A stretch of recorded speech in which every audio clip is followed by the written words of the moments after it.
time, let's talk about the cold wave.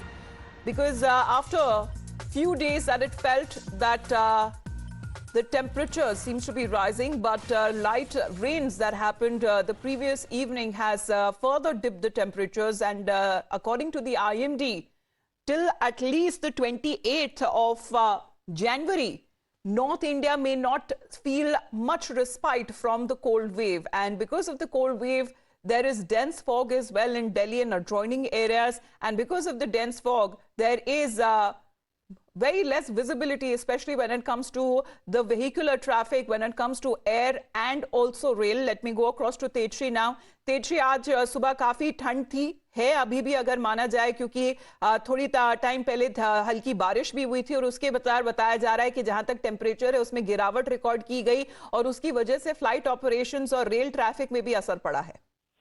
जी बिल्कुल, देखिए मौसम विभाग का भी यही कहना है कि आने वाले कुछ दिनों में इसी तरह से शीतलहर का जो कहर है वो बरकरार रहेगा और इसी कारण से दिल्ली एनसीआर वासियों को भी कोहरे से मुक्ति नहीं मिलने वाली। और सिर्फ दिल्ली एनसीआर ही नहीं बल्कि आसपास से सटे हुए राज्यों की यदि हम बात करें, जैसे हरियाणा हो गया, उत्तर प्रदेश हो गया, यहाँ पर भी स्थिति कुछ ऐसी ही नजर आ रही है।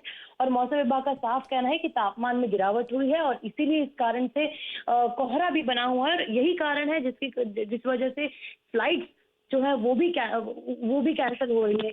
हमने देखा कि पिछले हफ्ते किस तरह से एयरपोर्ट पर भी लोगों की काफी भीड़ जमा हो गई थी, लोगों में गुस्सा था, नाराजगी थी, क्योंकि एयरपोर्ट पर प्रॉपर तरह की कोई अरेंजमेंट नहीं थे। लेकिन अब चूंकि फॉग और बढ़ रहा है तो हो सकता है आने वाले दिनों में फ्लाइट को लेकर और ज्यादा वहां पर रश हो और ज्यादा केओस हो, जिसे लेकर जी हालांकि मिनिस्ट्री ऑफ सिविल एविएशन का ये कहना है कि वो उसे सिचुएशन को टैकल करने के लिए काम कर रहे हैं, बट अभी यदि देखा जाए तो लो विजिबिलिटी के कारण हाँ फ्लाइट डिले काफी हुई है।